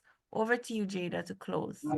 Thank you, Dr. Remy, and thank you so for expressing so many thank yous. I think we heard a lot of thank yous just now. But I think it's just to reiterate that we really appreciate all of you, especially the panelists. Thank you, Atina, for just providing us with valuable background on the six-pack and helping us understand its role. I think that was really important as well for all of us. Ambassador Camacho, your insights were incredibly important, especially you highlighting the lack of communication in negotiations. I think this is something that we really weren't focusing on, but we do need to actively work on how we strengthen our collective regional voice. Dr. Helber, we greatly appreciate you emphasizing the importance on food security because we know that this is a major concern for African countries, but for all the countries as well. Mrs. Patricia, your point on engaging with both the private and the government sector now rather than later is something that we definitely need to work on, and it's something that we simply cannot ignore further. Dr. Remy and I sincerely appreciate the insights shared by all of our panelists today. We listening to you, sharing all of your experiences, all of your insights. It just continues to highlight the power and influence of women in maritime. And the theme of this International Women's Day is actually accelerate action. And I think that, and I hope that this webinar has been a meaningful step in that direction. So I just really want to say to everyone, let's continue to push for change. Let's continue to break barriers. Let's continue to ensure that women's voices remain strong, especially since we are the ones shaping the future in our industry. So we really just have to continue working together to do that. Thank you all once again, and happy International Women's Day. Bye, everybody. Thank you so much, Jada. We will be sharing the link and recording of this session on our social media platforms. So look out for them. And thank you all again. Dola also. Bye. Bye, everyone. Thank you.